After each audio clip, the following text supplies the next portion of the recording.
Wish माग्दैछ है Happy birthday Hello everyone very welcome to my channel अनि आज चाहिँ हो 6th of October मैले चाहिँ सोचेको थिएँ म दशैंदेखिको नै भ्लग गर्छु भनेर that is 2nd of October तर I couldn't do किनभने I was busy as said दशैंमा त पाहुनाहरू धेरै आएको हुन्छ अनि आफू पनि स्पेशली कुकिङ यताउता गेस्टहरूलाई सर्भ गर्यो है अनि एन्टरटेन गर्यो यताउता गफहरू गर्दाखेरि त्यतिकै भयो अनि हिजो सोचेको थिएँ that is 5th of October मा तर हिजो चाहिँ के भयो भन्दाखेरि चाहिँ इट्स बिन अ डिजास्टर है राति चाहिँ खतरनाक पानी पर्यो बिजुली चम्क्यो गाडङगुडुङ गर्यो मलाई पनि पुरा डर लागेको थियो के भन्छ लाइटनिङहरू हुँदाखेरि गाडङगुडुङ गर्दाखेरि ऐनाहरू पनि यस्तो थर्किने अनि कोही पनि सुतेन हाम्रो पनि म आमा तल्लो घरहरू कोही पनि सुतेन किनभने सबैजना डराउनु भयो अनि बिहान उठेर थाहा पाएँ कि धेरैजना हेभ लस्ट द लाइव्स अनि धेरैजनाको प्रपर्टी हेभ बिन ड्यामेज्ड अनि विथ गड्स ग्रेस थ्याङ्कफुली हाम्रो यतानिर चाहिँ सबै ठिकै नै छ तर हिजो चाहिँ हामी दिनमा के गरेँ भन्दाखेरि चाहिँ वी बिन टु हाम्रै जग्गामा त्यहाँनिर हाम्रो बारीहरू छ जाने चाहिँ हामी चेक गर्न गएँ अनि अलिअलि त्यहाँनिर ड्यामेज भएको रहेछ पहिरोहरू झरेको रहेछ तर त्योहरू चाहिँ कभर हुन सकिन्छ अनि त्यही चेक गर्नु गएँ अनि हाम्रो पनि घरको छेउमा अलिअलि माटोहरू झरेको थियो त्योहरू सबै हामीले सफा गरेँ अनि त्यतिकै भ्लग बनाउनु पाएन अनि त्यहाँदेखिको चाहिँ आज चाहिँ I finally have thought of myself doing this vlog किनभने भन्दा है it's been quite a long time म अरू बेला पनि अलिअलि गर्छु भ्लगिङहरू अलिअलि भिडियो बनाउने ट्राई गर्छु तर एक्ज्याक्टली मेरोमा प्रब्लम चाहिँ के छ भन्दाखेरि चाहिँ I am not so used to the camera त भन्दै पनि आई डु रेकर्ड भिडियोज तर कन्सिस्टेन्सी छैन नि त I don't put any efforts so मैले सोचेँ कि to be more productive vlogging is the main like reason किनभने भ्लग स्टार्ट गरेपछि कन्सिस्टेन्सी ल्याउने आफ्नोमा टार्गेट है एउटा राखेपछि चाहिँ आई हेभ टु भ्लग भनेर फिल मलाई चाहिँ भयो अनि I have thought of my self vlogging consistently now यो त मैले कतिपल्ट कतिवटा भिडियोमा पनि सायद भनिसकेँ होला तर I have thought of it so अनि आजको भ्लग चाहिँ I want to start with this and keep watching this video ल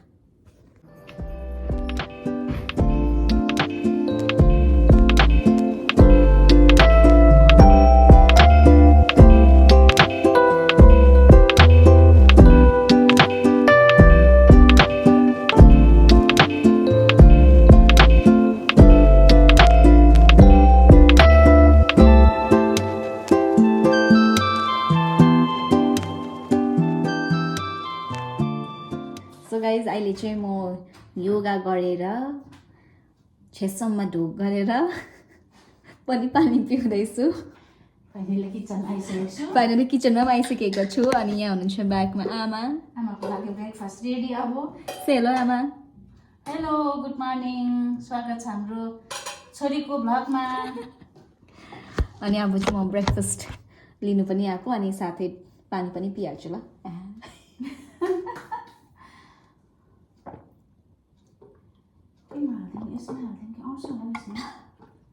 अनि मेरो ब्रेकफास्टमा छ आज momo it's a beef momo कतिजनाले खाँदैन कतिजनाले खान्छ हामी चाहिँ बिफ खान्छ किनभने वी आर तामाङ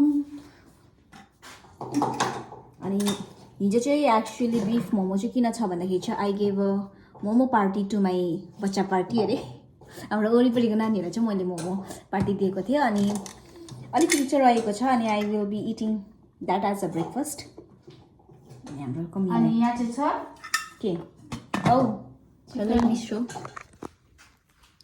यहाँ चाहिँ चिकन अचार आमाले बनाउनु भएको यो चाहिँ मैले हिजो बनाएको अब चाहिँ म यो बट्टामा हालेर राख्ने स्पेसियली मान्छेको लागि चाहिँ पाहुना म मान्छे त मान्छे अफकोर्स पाहुना सो गाइज यहाँनिर चाहिँ छ मेरो breakfast which is 8 pieces of momo exactly मैले उबालेकै हो ब्रेकफास्टको लागि अनि यहाँ छ beef soup which is considered very healthy अनि यहाँ छ तिल अनि टमाटरको अचार अनि मेरो खुट्टामा छ म्याउ सिम्याउ सो खाएला खाएला मोमो खाएला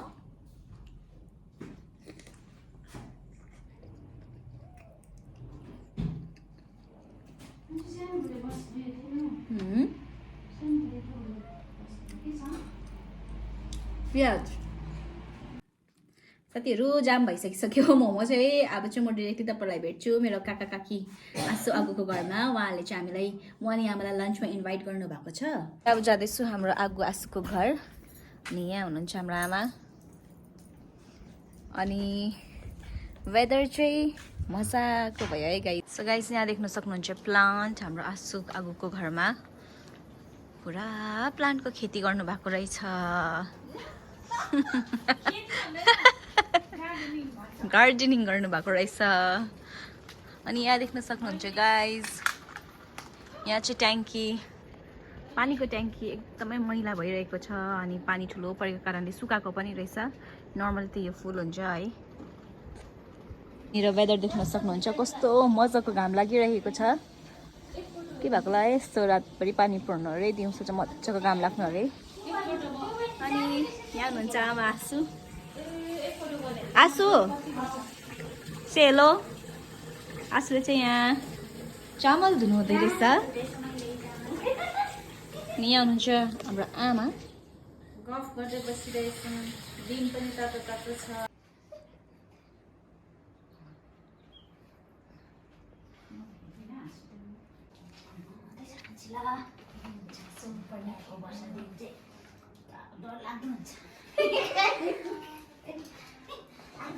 सो गाइज यहाँ चाहिँ वाङदेन रेडी हुँदैछ। Is my brother. अनि कहाँ जानु रेडी भएको भन्थ्यो।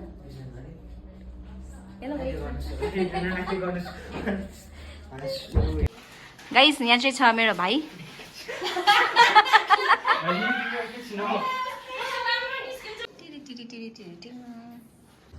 सो गाइज अब चाहिँ हाम्रो खाना खाने टाइम भइसक्यो। अनि अहिलेसम्म चाहिँ हामी गफ गर्दै थिएँ, अलिअलि गरेको गफ। अनि यहाँनिर चाहिँ आसुले पस्किनु हुँदैछ खाना। अनि हेरौँ यहाँ रहेछ अचार, चिकन, यो फर्सी अनि लाङ्स्या। अनि यहाँ छ आलुदम।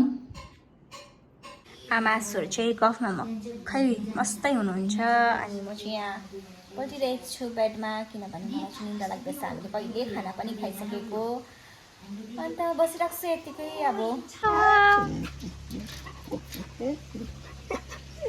शेर बाबा, शेरू यहाँ छ। म्याउ सिम्याउ शेरू दुवैजना बाहर। गफ पनि सकिसक्यो, बेलुका पनि भइसक्यो। फेरि बेलुकाको सुरु हुन आँटिहाल्छ। हजुर। अन्त अब चाहिँ एकछिनबाट हामी जान्छु, म जान्छु बर्थडेमा। बर्थडे चाहिँ छ मेरो बहिनीको। अनि डिरेक्टली भेटौँ बर्थडे पार्टीमा। Okay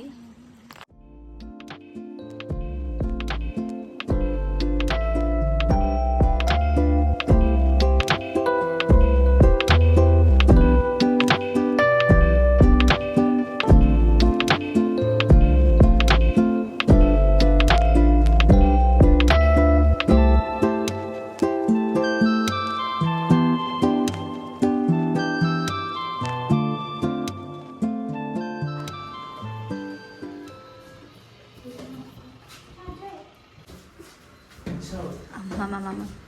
So good.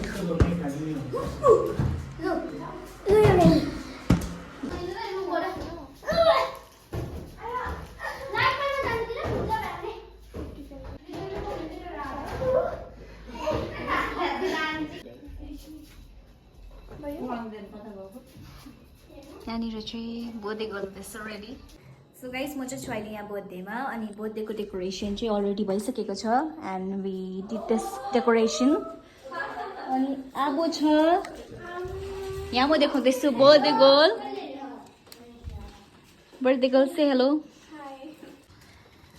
So guys यहाँ फ्रिजमा चाहिँ केक छ। है केक यहाँ निकाल त भाइ। ए त्यो सानो मफिन्स अन्त कप केक अन्त है। एकछिन निकाल्दै छु चिसो भएर। अनि मैले चाहिँ केक लिएर आउनुहुँदैछ। हामी चाहिँ यहाँ माथि छु। मम्मीले हामी चाहिँ केक लगाएर ए सबको प्यारो हुने कोसिस गर्नुपर्छ ल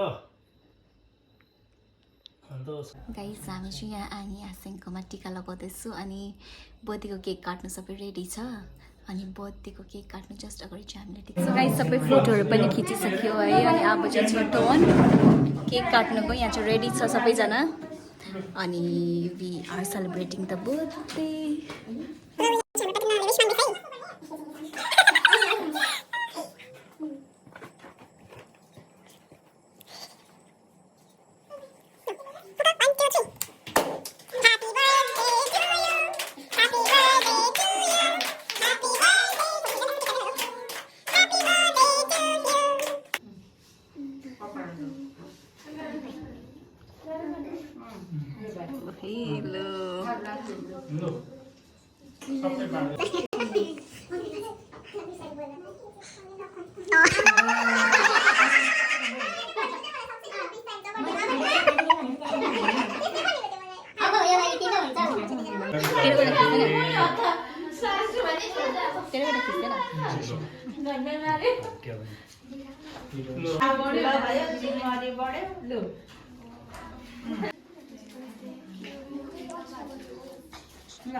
यो टेबल चाहिँ तल राख्नुहुन्छ यिनीहरूलाई तिमीहरू चाहिँ यहाँ खान्छ कि कहाँ खान्छ